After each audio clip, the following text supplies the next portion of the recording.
But what if we saw geriatricians more as experts in body and mind maintenance for late-model humans? That's where we're going this hour. We've got aging expertise coming in from Vanderbilt, Meharry, and MTSU, and from young at heart adults who sought out geriatricians as a longevity move.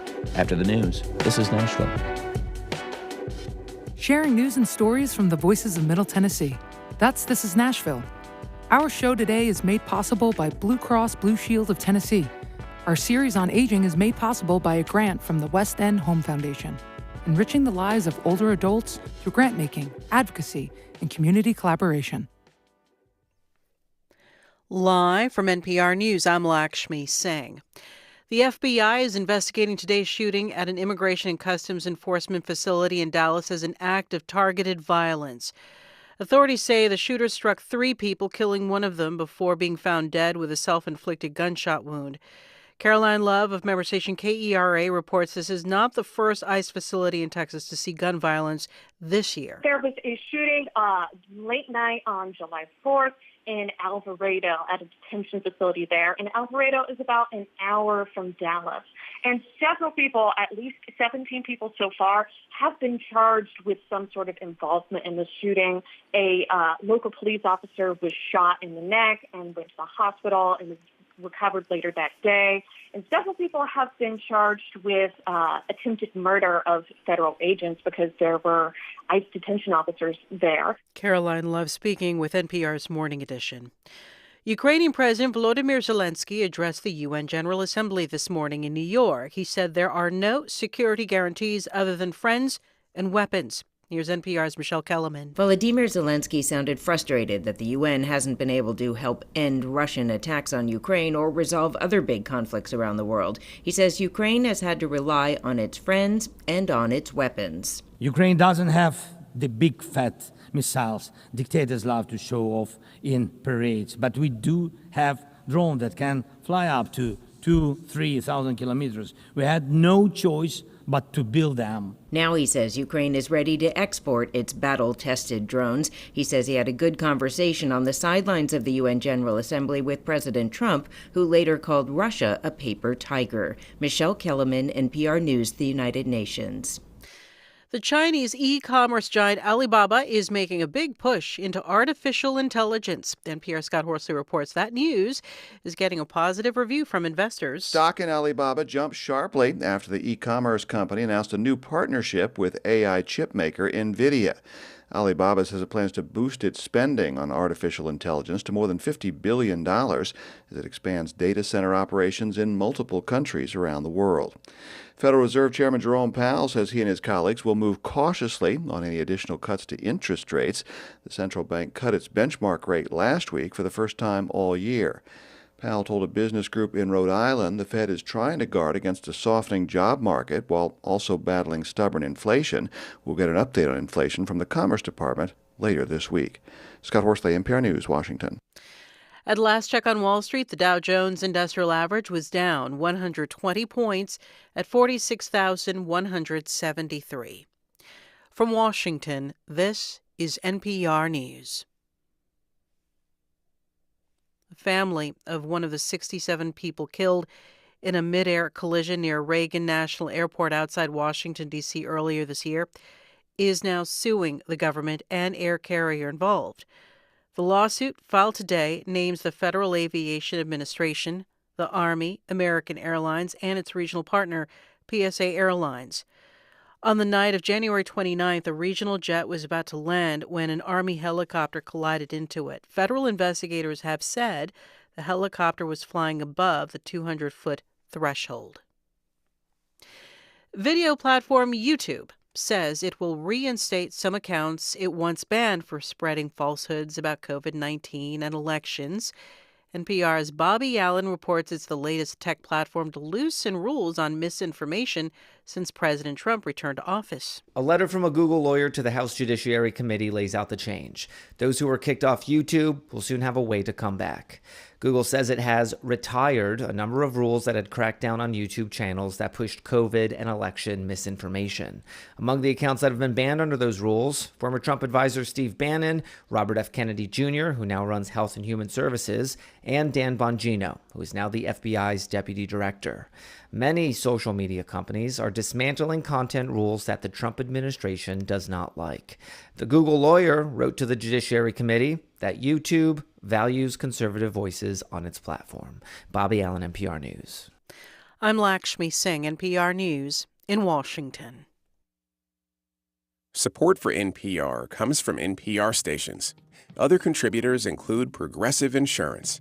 Progressive is looking for dedicated and forward-thinking individuals to join their growing team. More information, including application, at progressive.com/careers. Funding for This Is Nashville comes from you, our listeners. And Davidson County Clerk's Office, with a reminder that most license plate renewals may be completed at area kiosk locations, including Bordeaux Library, Farmers Market, East Branch Library, and Bellevue. More at countyclerk.nashville.gov. I'm Blake Farmer, and this is Nashville.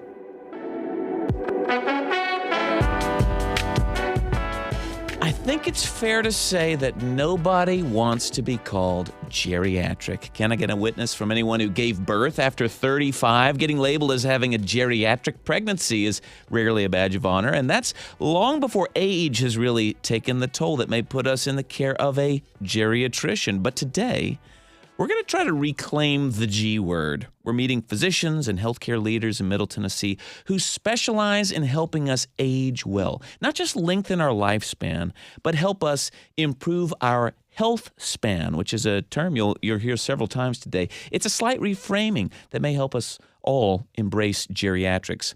This episode, by the way, is part of our Next Age series, made possible thanks in part to Blue Cross Blue Shield of Tennessee and the West End Home Foundation.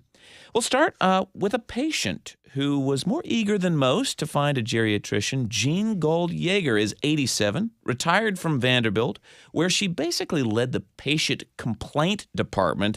So she knew who she wanted to be her geriatrician because she knew who complaints came in for, and that was Dr. James Powers, who is also with us right by her. Welcome to you both. Thank you. Thank you. Well, we're also streaming video today. If you want to join us visually in the studio, just hit play under the live tab at youtube.com/@WPLN. Hello, waving to the video audience.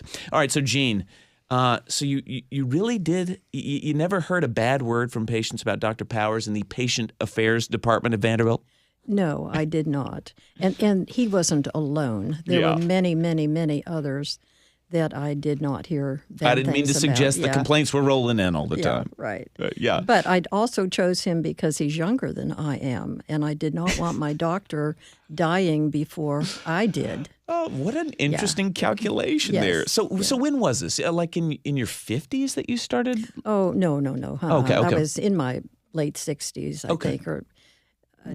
I had always thought that the only time you went to a doctor was when you were sick. Yeah. If something went wrong, you went to a doctor. Yeah. Well, when did that mindset change? Well, it changed when I got educated by my physician that it was important to have regular checkups because you could get things early and intervene before there was a major problem. Yeah. So how did you go about your search for the right geriatrician for you in your late 60s?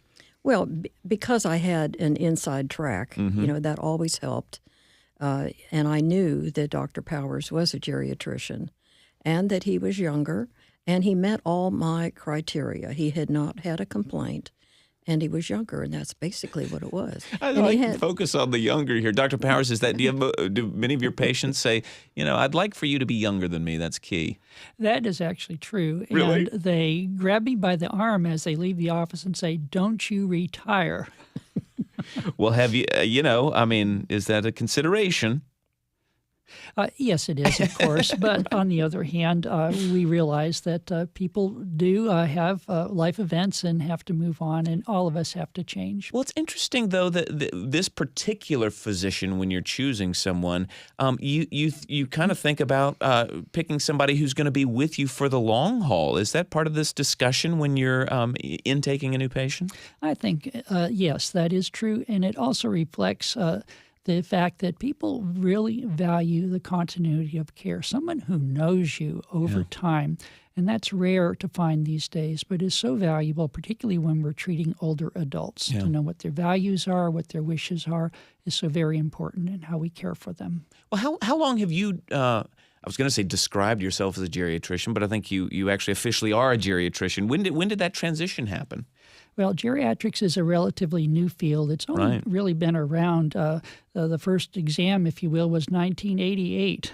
So that's and this is like where you'd young. be board certified in geriatrics? That's correct. So I helped write that exam, and so I've been around, predated that. But basically, geriatrics is a new focus on maintaining health in older adults. We function in many different areas, long-term care facilities, hospital, clinics.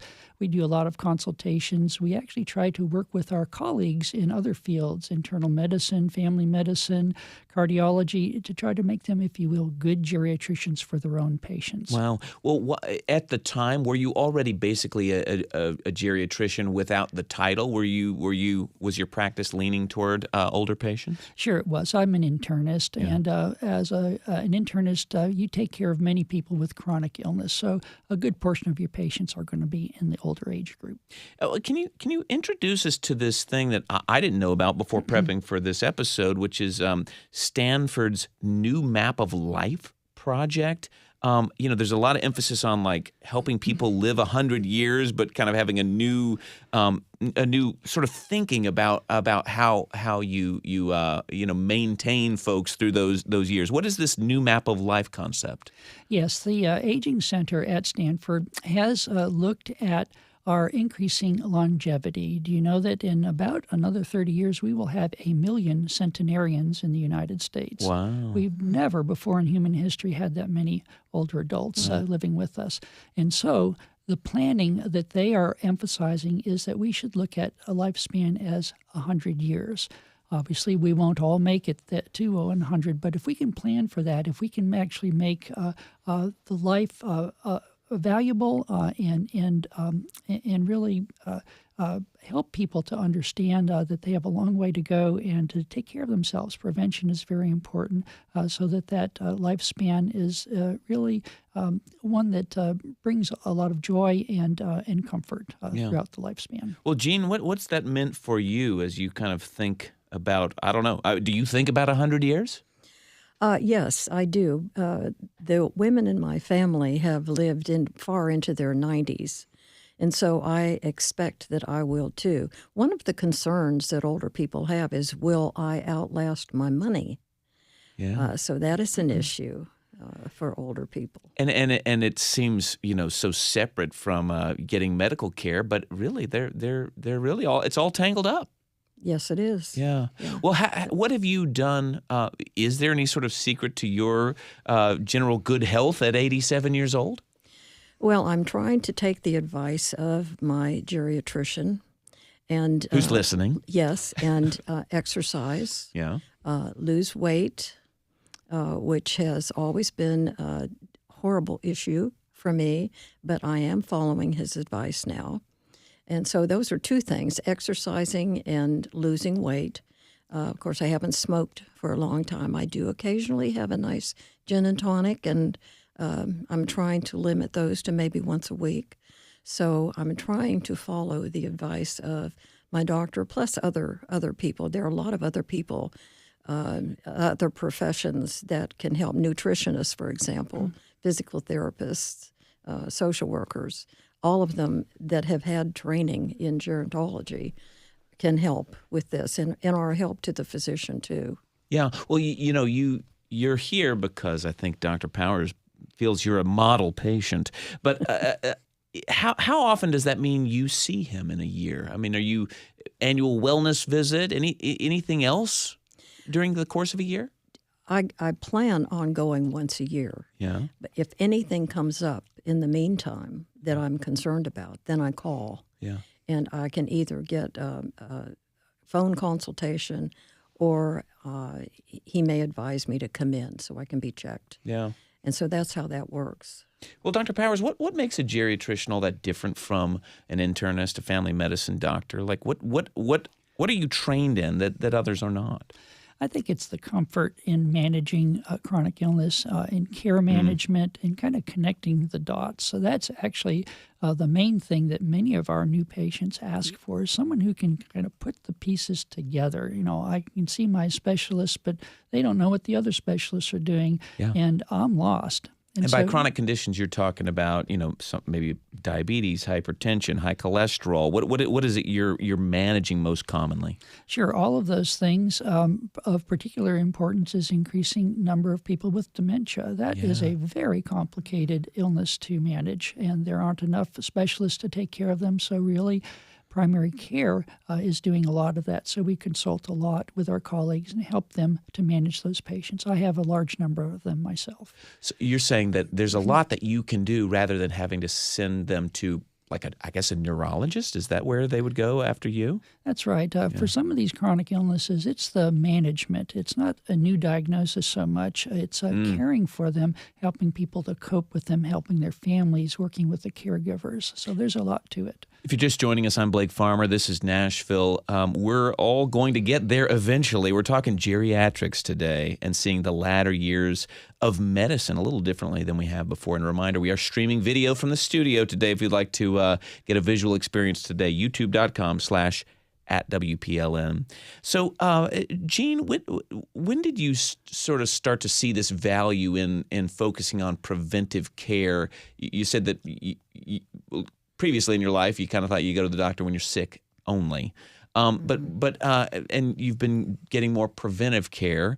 Have you seen the benefits that you could point to clearly? I have seen that for myself, of course, but I've also seen it in my friends. The quicker you can get onto a problem, the greater the likelihood that you'll have a successful outcome. Yeah. And so that has been a primary motivator to doing this for me. And, when you think about it, geriatricians and pediatricians have a lot in common because the pediatrician and the geriatrician, their patient population is getting older, and their bodies are changing rapidly, and that's true on both ends of the continuum for little children and for older people. Yeah. So, we have a nursing professor on later from MTSU who started out in neonatal nursing. There you go. And now is working out the other end. Dr. Powers, does that resonate for you? Yes, absolutely. I think the same skill set for the healthcare professional, taking care of a vulnerable population, dealing with family members as caregivers, and dealing with the community for services is exactly the same. Yeah. So outside of caring for chronic conditions, kind of managing all that, since, whether it's memory care or it's other chronic conditions, how much of what you're doing for patients is sort of making sure they maintain things like community connections, hobbies, that kind of thing? I mean, does Jean talk to you about her painting, which I've seen some of them, and they're lovely? Thank you. Yes, indeed. In fact, if the healthcare professional realizes the importance of talking about those things, the bond that it creates, the more in-depth knowledge you have of the patient, it's so much more valuable. And we don't talk about these things all of the time, but I would say that in a typical visit for a patient that I've been following for a while, that might be 30% of our conversation. And so it's continuing the relationship, which is so very important when we have to make hard decisions. And sometimes that happens. Those are sad times, but if you're prepared for that, if you know the patient, if the family and you can talk with the patient and you can discuss these goals of care, we call them, it's just so much better for everybody. So, Jean, you're 20 years into geriatric care, but was it difficult to get accustomed to that G word? No, I don't even call him a geriatrician. I just talk about my doctor. Yeah. Which I think most people would prefer that term anyway. Yeah.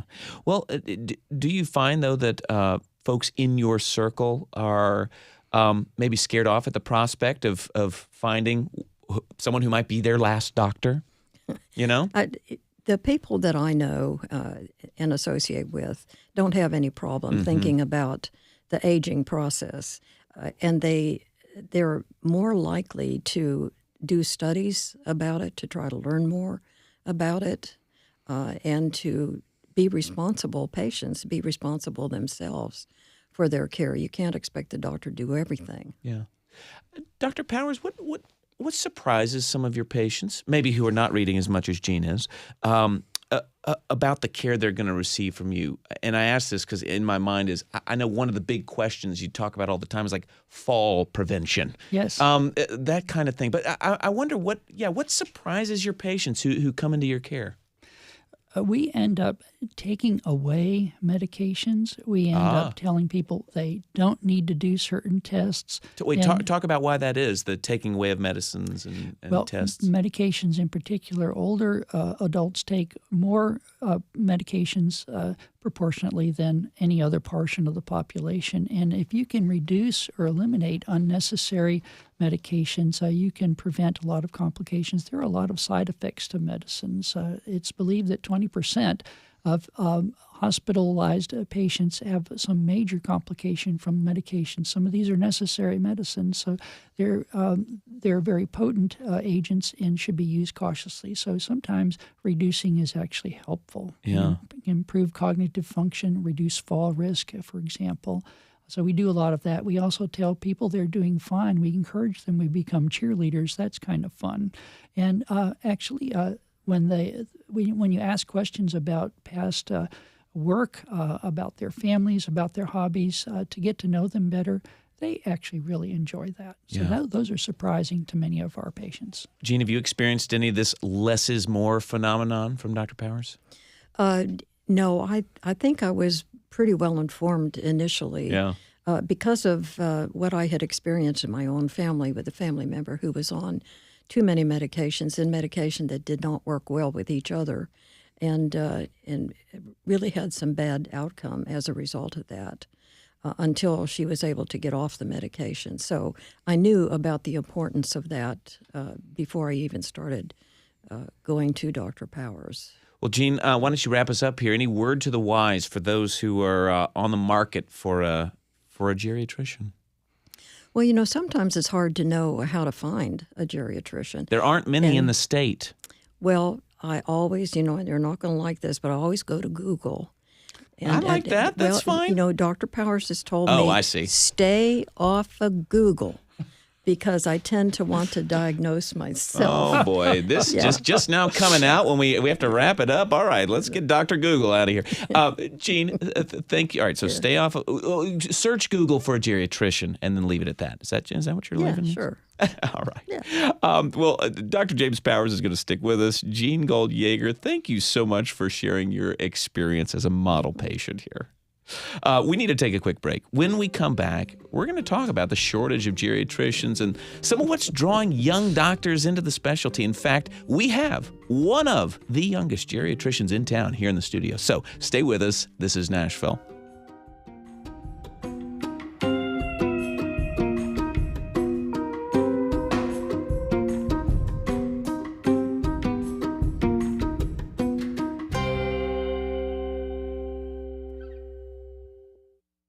Funding for This is Nashville comes from you, our listeners, and Community Foundation of Middle Tennessee, working to help donors make more possible through the power of community giving. More at cfmt.org.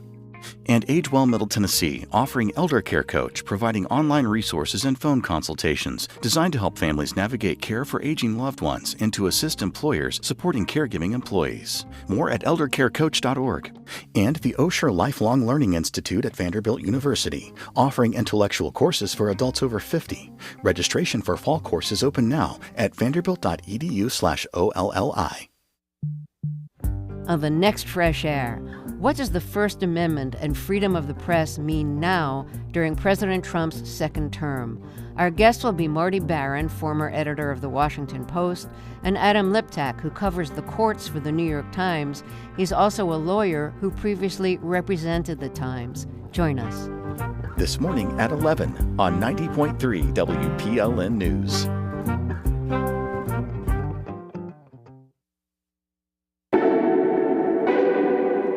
I'm Blake Farmer, and this is Nashville.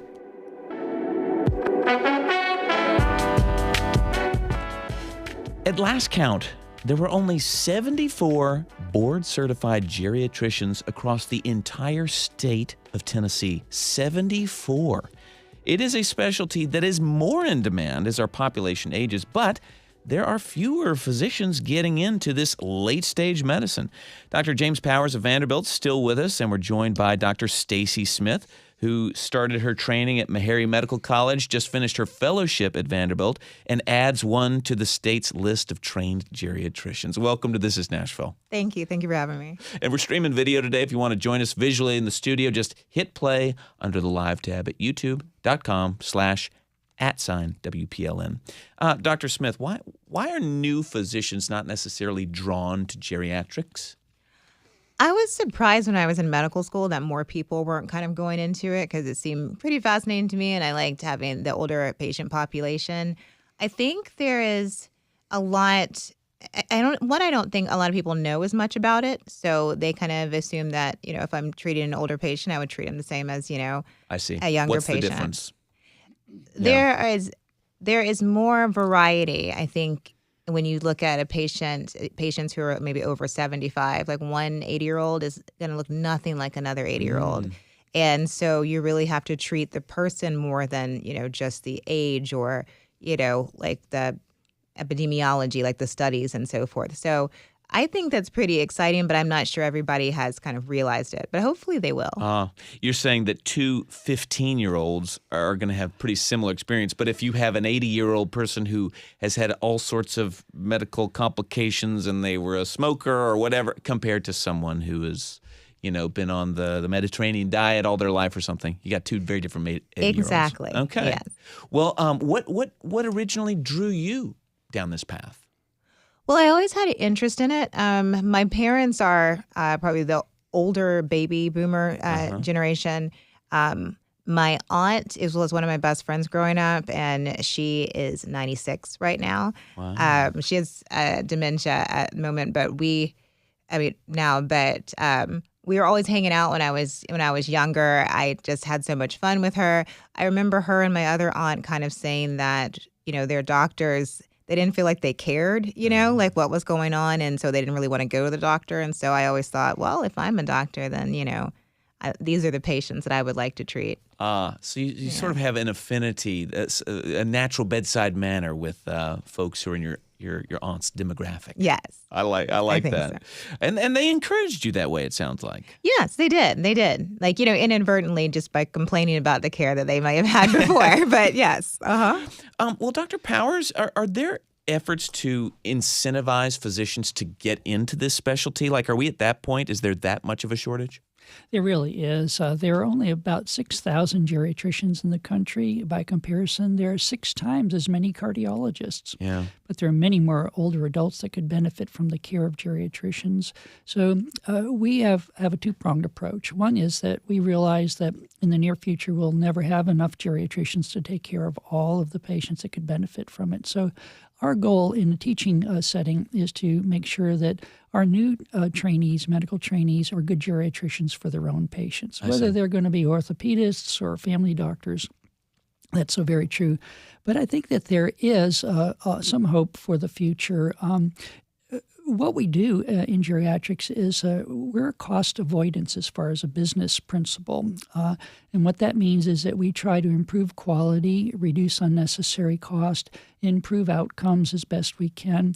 And that makes sense if you have value-based purchasing. If it's just fee-for-service and a profit motive, unfortunately, that works against a lot of our geriatric principles. Well, and you've thrown out a lot of terms here, but like fee-for-service is talking about like essentially just listen, if somebody shows up at the ER 5 times, great, they're paying every time, or Medicare is. But when you have this sort of value-based mindset, it says, if we can handle this in the office with your geriatrician, wouldn't that be better for all of us, even if it produces less revenue? That's right. Sometimes I have to tell the boss, I may not make you money, but I can save you a lot. Really? So that's a whole different mindset. So that really is a discussion. I mean, because obviously, a health system like Vanderbilt's quite a business. You have to kind of remind that the value is not just in dollars and cents. Correct. Yeah. Well, I do want to get into a little bit of that. I sort of full disclosure here. I for a couple of years was gone from WPLN, was working in value-based care for a startup here called Wellvana, but it opened my eyes to all that's going on for seniors related to value-based care. So this is like if you're on Medicare or a Medicare Advantage plan, the private insurers, that the physician can kind of be incentivized to help care for them and be able to, if they're able to create savings, like you don't show up at the ER so much, they get to get in on some of the profits there. I'm wondering, Dr. Smith, if this is a big draw for folks that like, oh, there's a new opportunity with Medicare patients to work for these organizations that do value-based care. Does that change some of the calculation about whether this is a good specialty to be in right now? I think it is a little bit to an extent. I don't know if I know of some colleagues who have gone into that, both who have done training specifically for geriatrics and some who haven't, because it's not necessarily required to work for them to, have a specialty in geriatrics. But it is a nice model in the sense, or to an extent, in the sense that, you have everything is supposed to be there to take care of your patient. So helping them get medications, helping them get to their appointments, all the kind of social things that sometimes social determinants of health that sometimes get lost, in general medicine. So I do think there is kind of a draw to that. I do think there is a need for more kind of education about the geriatric population still, because while you can get the job there, you also want to be, serve your patients well, and not knowing the kind of the ins and outs of what's appropriate for an older adult versus, the general population would be really helpful in those settings. And I think if we had a little bit more training that specialized in geriatrics, that would help even more, like with those systems, and help the doctors wanting to go into those systems, be successful in that. Yeah. Well, and you're even seeing specialized clinics that are popping up. Some of them are Centerwell, which is essentially from Humana, ChinMed, which does the same kind of thing. There's one not too far from here in Metro Center. Is there some value in having these clinics that just focus on seniors? I think so. One of my colleagues who finished the fellowship with me last year is working for one of these organizations. She just started, so I don't know everything that she was saying about it, but it's a nice model, to have everything there and have it kind of focused on, because there does need to be a lot more, I think, attention paid to the geriatric population. One, just because it's growing, and two, because we're all hopefully get there at some point. So, having something special set up for that population is a good thing, I think. Yeah.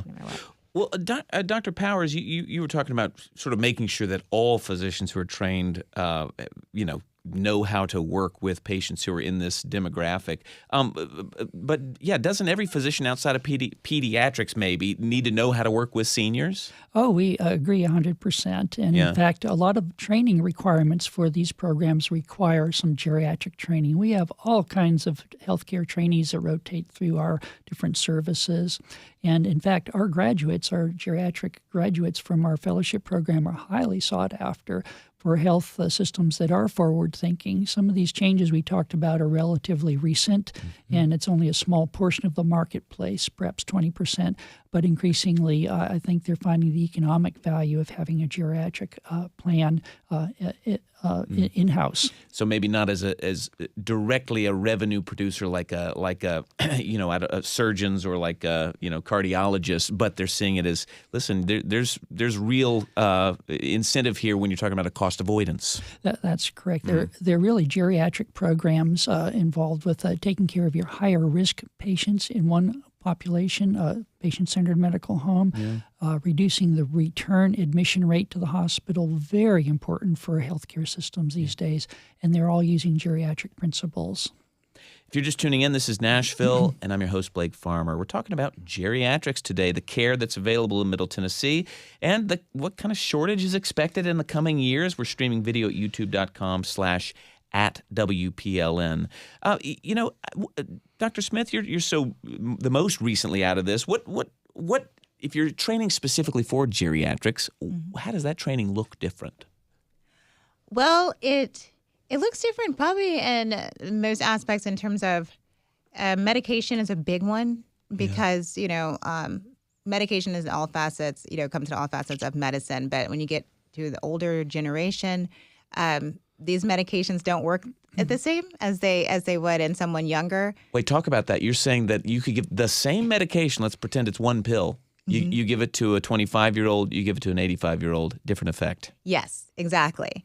And not everybody knows that because not all the studies will include people who are, over a certain age. Yeah. And so to be aware of that is a big one because like Dr. Powers was saying earlier when I was listening in, the wrong medication given to like an older patient can have disastrous effects. Yeah. And so that's one of the things that we kind of learned about. And then we also kind of went through all the different specialties that I had done in my residency, whether it's like, psychiatrics or, orthopedics or, all of this, the different specialties and just kind of see how it was different with older adults and some of the obstacles older adults face.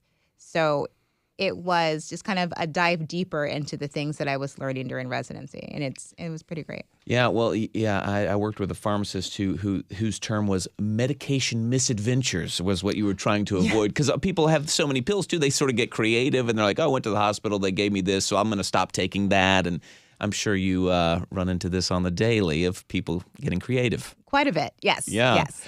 Well, talk to me about memory care, and I guess not memory care, but just that.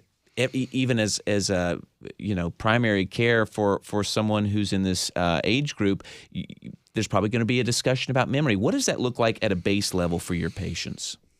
Well, a lot of the patients are concerned, about, losing their memory or memory deficits as they get older. Sometimes there is a greater deficit than others. I learned during my fellowship and partially from Dr. Powers that, everyone comes to the idea, or most people think as we get older, if I don't remember things, that's fine. That's normal. That's what's supposed to happen. And I learned through my fellowship and the practice of my patients, it's common, but it's not normal. It's not something that you should just expect, much like, most other things when you get older, saying that, I have pain, constantly, but I guess it's just because I'm older. It's not something you necessarily have to settle for, because it's not just a normal part of aging, even if it is common.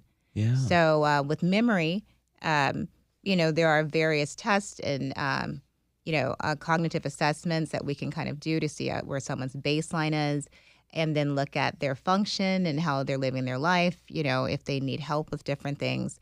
But it is a big part of the discussion generally with most of my patients, sometimes more warranted than others, and the patient's families. You're saying that people may be concerned and they want to talk about it, but you're able to allay their fears, and then there's others who go down a testing route.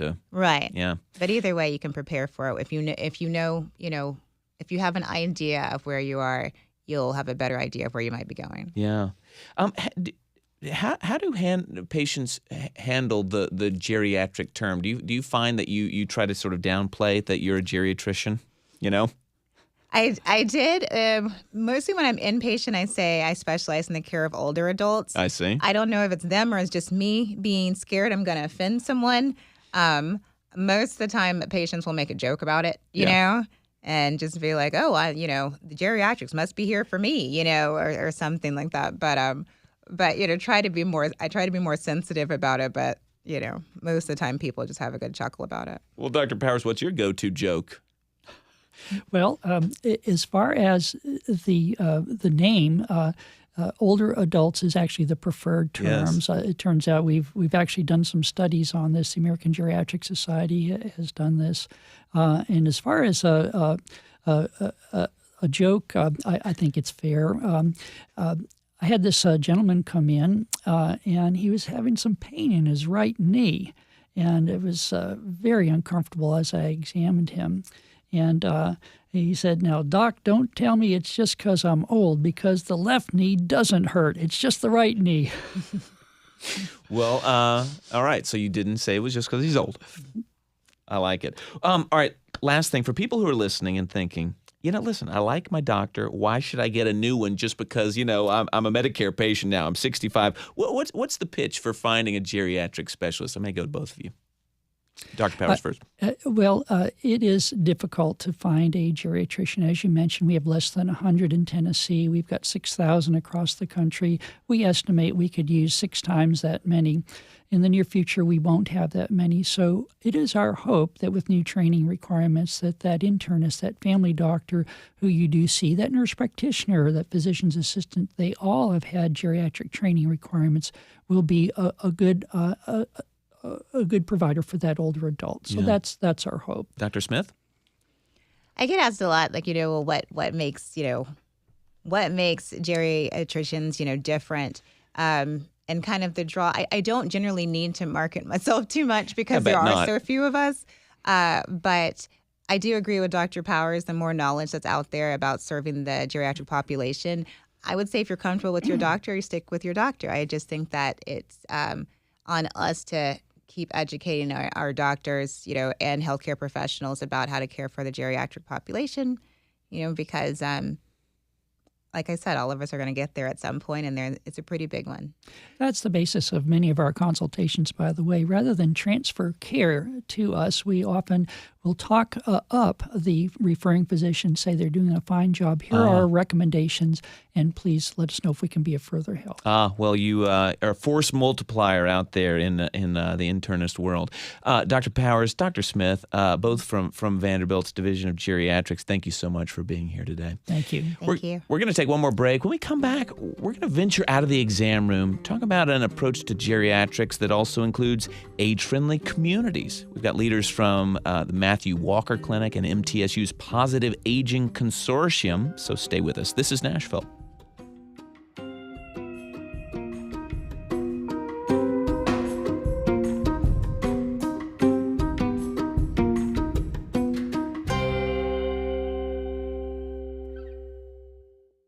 Funding for This is Nashville comes from you, our listeners, and Margaret W. Wong and Associates, providing a range of immigration services for companies and individuals with attorneys and staff who speak English, Spanish, Mandarin, and many more languages. Learn more at imwong.com.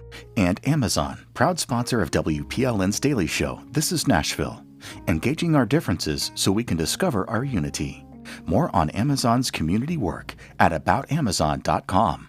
And Tennessee State Parks, with a variety of getaway accommodations, including cabins and lodges. Guests can experience the great outdoors without giving up modern amenities. Learn more at tnstateparks.com. Last week, I heard a local police officer say that every day he thinks about people he's known who have died of addiction. Every day he remembers those lost lives. It's a glimpse into the life of law enforcement that we may not always consider. I'm Holly Kernan, president of Nashville Public Radio, and that's one of the things I appreciate about our programming, the nuance and depth of our shared human experience. Thank you for supporting this work. I'm Blake Farmer, and this is Nashville.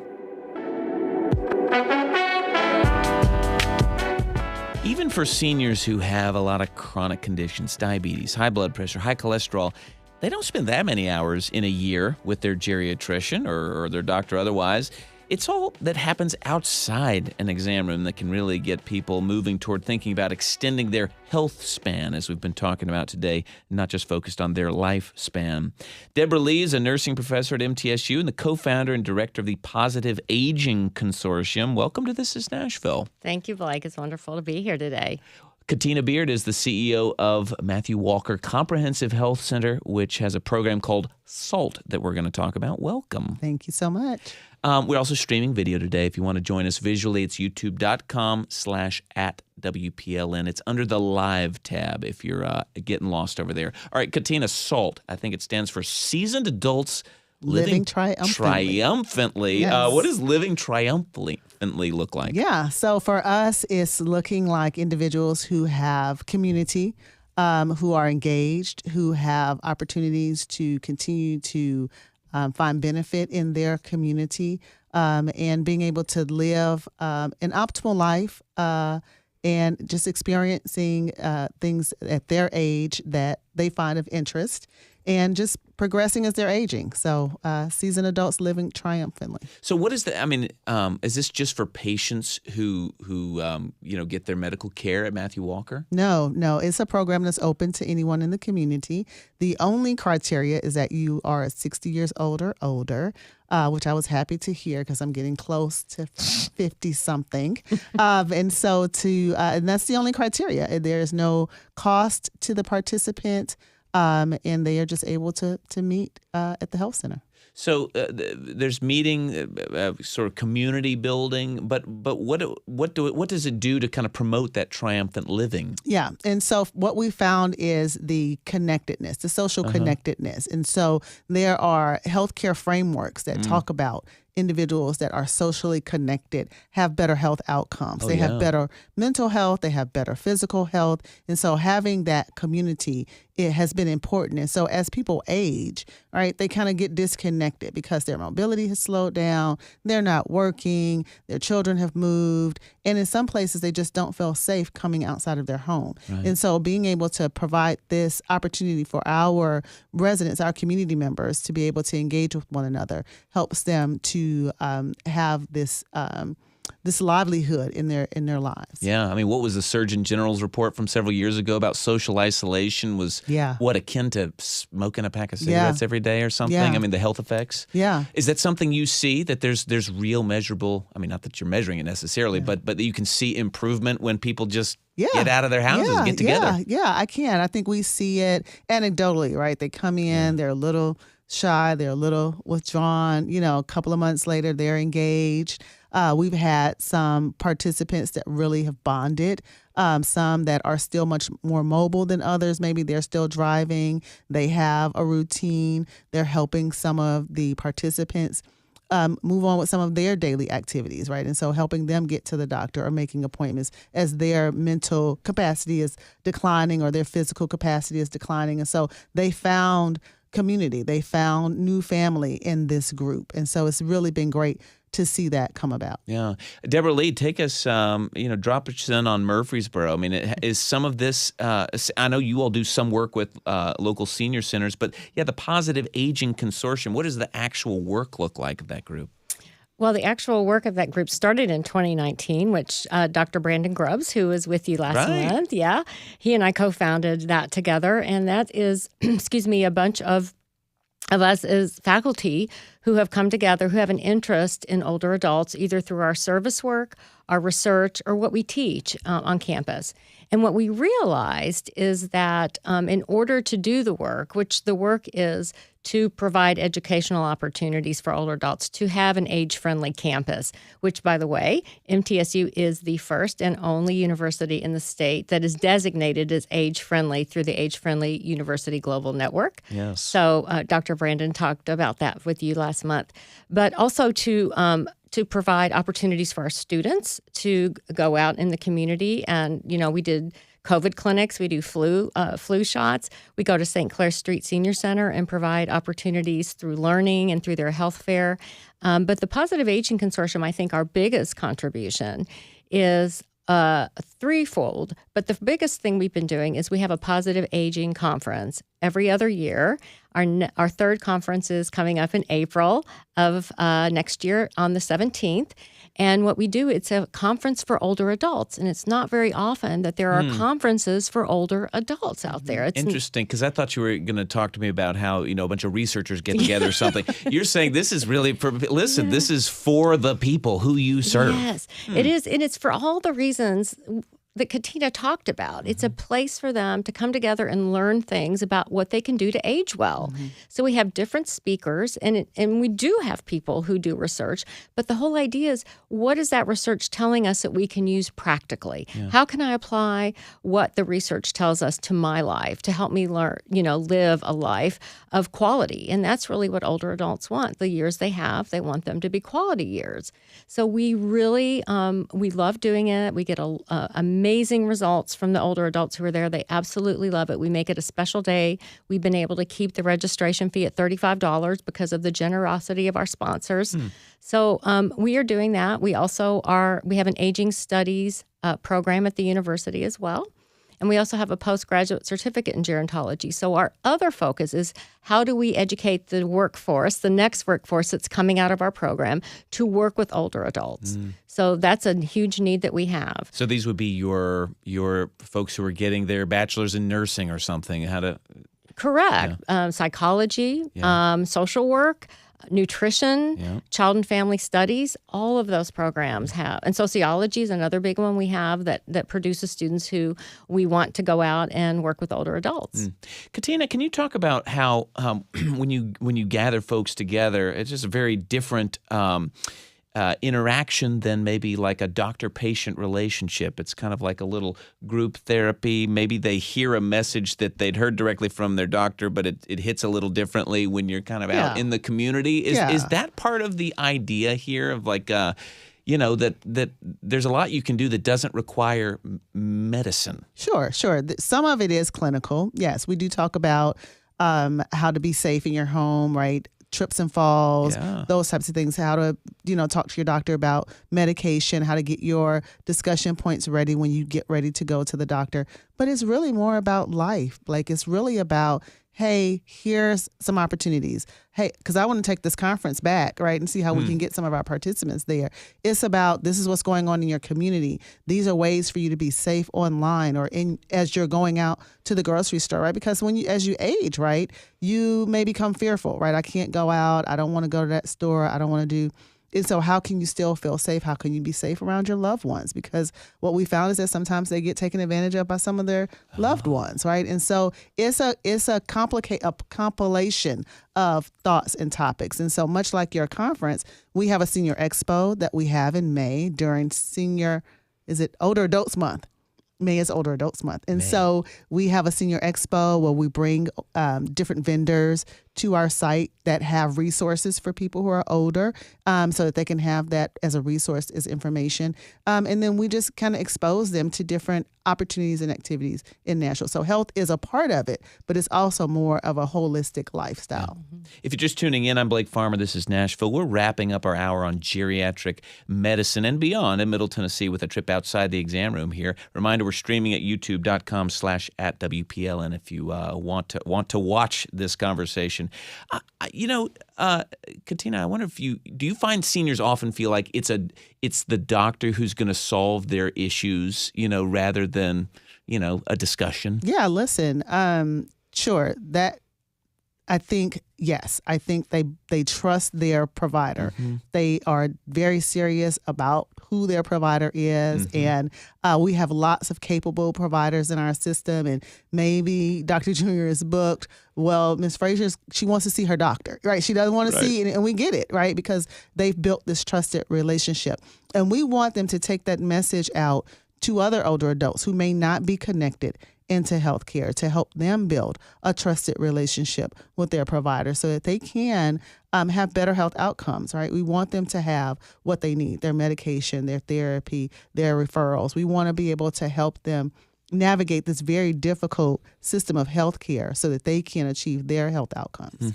Deborah, how much of your all's work is just helping people navigate Medicare, which can be so much different than a private health plan or that kind of thing? Yeah. Well, we don't do, that's not part of the scope of what we do in terms of helping people, because it's very hard to understand, by the way. I'm getting ready to start learning because I'm going to be there next year. And it is a hard thing to navigate. The good news is there are navigators for Medicare. There are people out there. I have resources of people who do that. So if I were to get a question, I can refer someone who can give them the correct guidance for that. Because we want people to have accurate, of course, information so they can make the decision that's best for their life.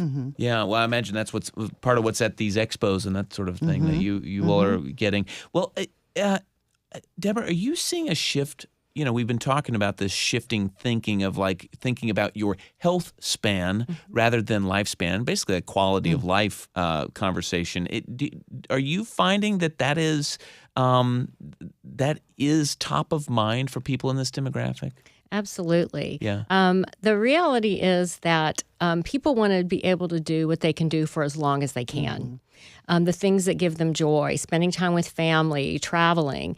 And it's important to them that am I doing the things I need to do to be able to continue to do the activities that are important to me for as long as I can. And the good news is that, programs like Katina is doing, other things that get people out in the community, get them connected, help them learn more about what they can do to improve their health and well-being. And I think the best thing people can do is, if they can, is get out of their home and be around other people. Because just what you said about the Surgeon General's report, we know what isolation and loneliness does to people. It affects not just their physical health, but their mental health significantly. Yeah. Well, Katina, though, I imagine there's all sorts of barriers, even just getting people to your center, even if they don't live far away. How do you all get across those barriers, whether it's transportation or just their mobility? Yeah, and so we will help organize transportation for them if they need it. We do have a large good number of them that still drive. And we plan it early in the day so they can come out early so they're not out when it's dark. And so we try to address some of those low-hanging barriers, but definitely know someone that wants to come to SALT, that we will help arrange their transportation for them. And after that, everything is very accessible because of the building and all of that. And so, yeah. All right, so if somebody's hearing about this SALT program for the first time, like, it sounds like something I should probably do. How do they get involved? Yeah, so you're going to contact Gwen Langley, and her phone number is 615-327-9400, and her extension is 5991. All right, and we meet on first and third Tuesdays. First and third Tuesdays at, I assume, the Matthew Walker Clinic, the one on Jefferson Street? Yes, 1035 14th Avenue North. All right. Well, and I don't know, Deborah, there's several things that you've mentioned, but how would people get involved, let's say, for this conference that's coming up in April? Yes, so you can go to mtsu.edu/PAC, which stands for Positive Aging Consortium. We will be posting about the conference soon. Registration will open in February. For that. And otherwise, is the main way they might be interacting with students and that sort of thing, is it the senior centers you all work closest with? Yes. We work closely with St. Clair Street Senior Center, which is literally like 2 miles from the university. Right. We have a very close relationship with them. We have membership in our Positive Aging Consortium from the Senior Center. We also have other individuals who work with older adults as part of the consortium as well. So the consortium is not just people from MTSU, it's also community members. Well, we also have links on today's show post for both both for SALT and for the Positive Aging Consortium. Katina Beard is CEO of Matthew Walker. Deborah Lee is the co-founder of the Positive Aging Consortium at MTSU. Thank you both for helping grapple with the G word today, geriatrics. Thank you so much. Thanks for tuning in this hour. This is Nashville is a production of Nashville Public Radio. Tomorrow is a roundabout episode where our panel takes your calls, and rather than just focusing on headlines of the week, this week we're inspecting whether Nashville nice is still a thing. We have great guests to help us examine the evidence on this, including Demetria Kaladimos, now of the Nashville Banner. Are people here nicer than other places you've lived? Is it a facade? Do you see our smile and wave culture changing as we grow? You can call in live tomorrow, or if you'd like to call now, leave us a voicemail ahead of time at 615-751-2500. Today's episode was produced by LaTanya Turner. Special thanks to the sponsors of our Next Stage series, Blue Cross Blue Shield of Tennessee and the West End Home Foundation. We were directed today, I believe, back there by Mary Mancini. Our board operator is Liv Lombardi. The masterminds behind our theme music are LaRange and Namir Blade. Tasha A.F. Limley is our managing editor. This is Nashville. I'm Blake Farmer. Go in peace.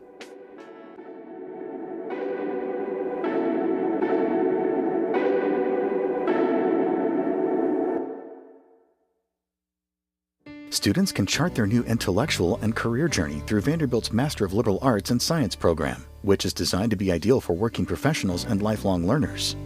MLAS offers flexible scheduling and a variety of evening classes taught by Vanderbilt's renowned faculty in the fine and creative arts, history, literature and creative writing, and the social sciences. Now accepting applications for the spring term. Details at vanderbilt.edu/MLAS.